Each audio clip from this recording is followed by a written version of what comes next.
مجلس رسول لگی ہے، اس مجلس میں ابو بکر شبلی آ گئی اور حضور کھڑے ہو گئے اور کھڑے ہو کر ابو بکر شبلی کا استقبال کیا، گلے لگایا اور ان کے ماتھے پر بوسہ دیا، ان کے ماتھے پر بوسہ دیا۔ ابو بکر بن مجاہد کہتے ہیں میں نے صرف اس وجہ سے ابو بکر شبلی کی عزت کی ہے، جس کو کہتے ہیں کہ خدمت میں جاوری کی، میں نے حضور کو خواب میں دیکھا، حضور نے فرمایا اکرمک اللہ کما اکرم رجلا من اہل الجنہ،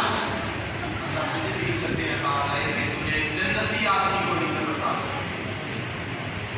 میں نے عرض کی یا رسول اللہ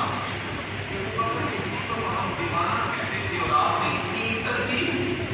اس کا تجربہ کیا تھا؟ حضور نے فرمایا ھذا رجل یصلی خمس صلوات، یہ آدمی 5 نمازیں پڑھا کرتا تھا، ثم یقرأ لقد جاءکم رسول من انفسکم عزیز علیہ، سورہ توبہ سورۃ نمبر 2 کی آیت نمبر 128 کی بات تلاوت کرتا تھا، ثم یصلی علیہ، پھر مجھ پر درود و سلام پڑھتا تھا۔ تو کہا کہ یہ آدمی 5 نمازیں پڑھتا تھا، اس کے بعد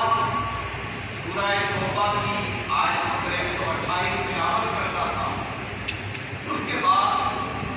مجھ پر درود و سلام پڑھتا تھا۔ بس اس درود و سلام کی وجہ سے حضور نے فرمایا میں ابو بکر شبلی کو یہ عزت عطا کی۔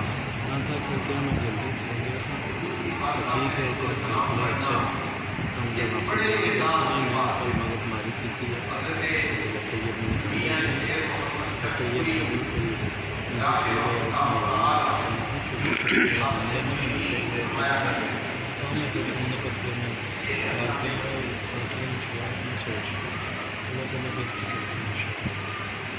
ایک صاحب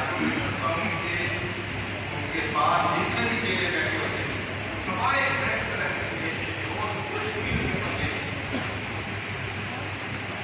کس طرح کی کردار کی کرنی ہے، اور القابات اتنے بڑے بڑے لکھے ہوتے ہیں کہ پتہ چلتا ہے کہ خیر موضوعات میں چھوڑ کے نہیں نہ دولت ادھر سے محروم، دولت کردار سے محروم، دولت تقویٰ سے محروم، اور کہتا ہے کہ آپ کے اب ہیں وہ مجھے سنائیں کہ آپ کو تین، مگر پہلے لاؤ دھرنی پیسہ قلب کریم، سارے لوگ کہتے ہیں کہ ہم بڑے زندگی پر پہنچتے ہیں کہ کہتے ہیں تو صاف کر اس کے ویسے نہیں کرتی، دل کی صفائی کرتی ہے۔ عالم محترم یہ شیخ محمد شفیع رحمہ اللہ تعالیٰ نے تربیت کروایا ہے، ایک جملہ کہا کرتے تھے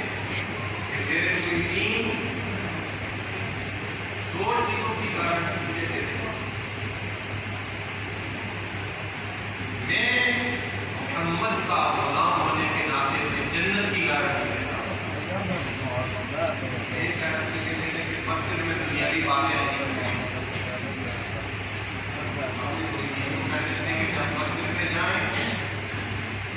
خوشبو کے ساتھ، ادب کے ساتھ، احترام کے ساتھ، عقیدت کے ساتھ، محبت کے ساتھ ادب دکھایا جائے۔ جب آپ پڑھتے ہیں مسجد میں آ کر تحیت المسجد کیا کرو، ابھی آپ نے بہت کیا کہ ہمیں تحیت المسجد پڑھنے کا مجھے مسجد میں آؤ پہلے 2 رکعت تحیت المسجد، ان کی حکمت کیا ہے؟ ان کی حکمت مسلمان نے کی ہے کہ باری تعالیٰ نے شرط کیا مجھے اپنے گھر میں آنے کی توفیق عطا، جب مسجد میں فرمایا کرتے تھے مسجد میں جا کر دنیاوی باتیں کرنی اور دوسرا اپنے مریدین کو فرمایا کرتے تھے کہ جو بندہ رسول پاک کی خدمت میں کثرت سے درود و سلام پڑھے گا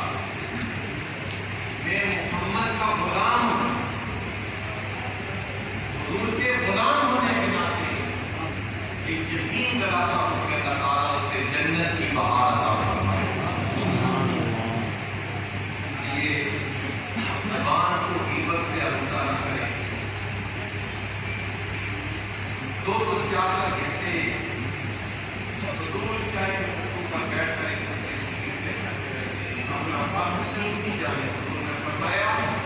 غنیم خمسن قبل خمس، پانچ چیزوں سے پہلے غنیمت جانو، حیات قبل موت، یہ زندگی کی بہار کو مرنے سے پہلے غنیمت جانو، نہ معلوم کب زندگی میں ختم ہو جائے، اپنی قبر کی اور اپنی آخرت کی تیاری، آخرت کا اتنا ہوگا دوستیوں کے پیغام چھوڑ لیں گے۔ حضور نے فرمایا باری کے نفذیں اب تک خروجاً اذا بعثوا، حشر کے دن سب سے پہلے اپنے دیدار سے میں محمد باہر آؤں گا۔ اس کی نفذیں جب لوگ حشر کے دن اٹھیں گے سب فرحانہ ہوں گے، کسی کے جسم پر لباس نہیں ہوگا، لرزہ ہوگا، اللہ فرماتے ہیں کہ دن شقت عنہ العرض خرج 70 الف من الملائکۃ یؤخرونہ، میں بیٹھوں گا، رب اپنے دست قدرت سے مجھے جنت کا لباس پہنائے گا اور 70,000 فرشتے میری عظمتوں کے ترانے پڑھتے ہوئے میرے ساتھ پائے آئیں گے۔ جب حضور اپنی اور فرمایا رات پر آؤں گا، جلدی بند کر چکے، جہنمی بند کر چکے، حضور کا پروٹوکول دیکھ کر جنتیوں کی پہچان کیا ہوگی؟ قرآن کہتا ہے سورہ واقعہ نمبر 56 آیت نمبر 91 فسلام لک من اصحاب الجحیم، جنتیوں کی پہچان یہ ہوگی کہ وہ حضور کی خدمت میں سلام کہہ رہے ہوں گے، جہنمیوں کے دل میں بھی شوق آئے گا اس حسن والے پر ہم سلام پڑھیں، حکم ہوگا آج صرف وہی سلام پڑھیں گے جو دنیا میں میرے محبوب محمد کی خدمت میں سلام پڑھا۔ یہ اٹھتے بیٹھتے جلسے شلتے سرکار کی خدمت میں سلام پڑھا کریں، کوئی اگر کھڑے ہو کر نہیں پڑھ سکتا بیٹھ کر پڑھ لیں، اہتمام کے ساتھ پڑھا کریں۔ اللہ تبارک و تعالیٰ مجھے بھی آپ کو دین کی سمجھ عطا فرمائے اور علماء کے پاس بیٹھنے کو عطا فرمائے۔